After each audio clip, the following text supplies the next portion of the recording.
इधर हमलों से ईरान को बड़ा नुकसान पहुंचा है। 9,000 सैन्य ठिकानों को नुकसान का दावा है।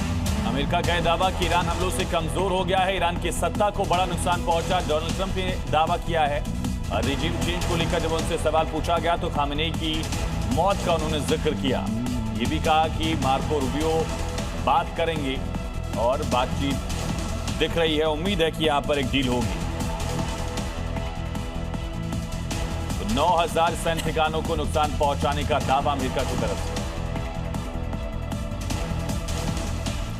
ईरान ने इजराइल के तेल अवीव समेत कई शहरों पर हमले करने की क्षमता और बढ़ा दी है। एक रिपोर्ट के मुताबिक ईरान हर रोज करीब 20 से 25 क्लस्टर बम का इस्तेमाल कर रहा है, जिससे इजराइल की मुश्किलें और बढ़ गई। हमले की वजह से आसमान का नजारा बेहद ही डरावना दिख रहा है। ये तस्वीर तेल अवीव की है, जहां ईरान की तरफ से दागे गए क्लस्टर बम की वजह से पूरे इलाके में सायरन की आवाज गूंजने लगी। देखिए किस तरीके से एक ही मिसाइल के कई छोटे छोटे टुकड़े आसमान में ही बिखर जा रहे हैं, जिस वजह से इन्हें इंटरसेप्ट करना मुश्किल होता है। ईरान एक साथ कई सारे क्लस्टर बमों का इस्तेमाल कर रहा है। ये नजारा देखिए, ये विध्वंसक है मानो कोई उल्का पिंड धरती की तरफ आ रहा हो। और युद्ध के बीच डोनाल्ड ट्रंप ने 5 दिनों के युद्ध विराम की घोषणा की थी, लेकिन इस पर कई सवाल खड़े हुए। दरअसल ट्रंप एक पक्के बिजनेसमैन हैं जो अपनी हर चाल पर फायदे और नुकसान का आकलन करके चलते हैं। इस युद्ध विराम के पीछे भी उनकी ऐसी ही चाल है।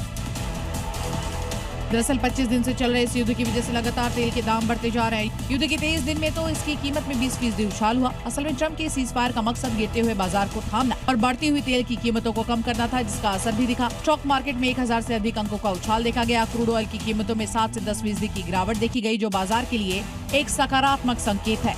विमानन और दूसरे ईंधन के शेयरों में बढ़ोतरी हुई। एक रिपोर्ट के मुताबिक इससे सटोरियों को तकरीबन $70,000 का फायदा हुआ है। तो वहीं हरमूज की तरफ बढ़ने वाले अमेरिकी मरीन्स को अभी शुक्रवार तक का वक्त लगेगा। इसके लिए समय मिल गया है।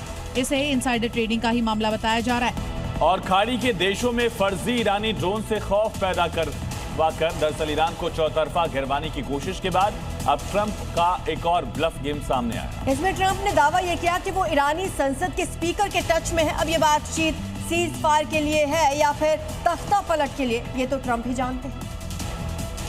लेकिन ट्रंप के इस दावे के बाद ईरान की संसद के स्पीकर मोहम्मद बघेर गालिबाफ शक के कटघरे में आ गए हैं। ट्रंप के मुताबिक अमेरिकी प्रतिनिधि स्टीव विटकॉफ और जेरेड कुशनर ईरान की संसद के स्पीकर मोहम्मद बघेर गालिबाफ के संपर्क में हैं। एक ईरानी अधिकारी इस बातचीत में मध्यस्थता कर रहा है। इधर गालिबाफ ने ट्रंप के इन दावों को झूठ करार दिया और कहा कि कोई बातचीत नहीं चल रही। गालिबाफ भले ही सफाई दे रहे हों, लेकिन ट्रंप के इस दावे ने उन पर गद्दारों वाला ठप्पा तो लगा ही दिया है।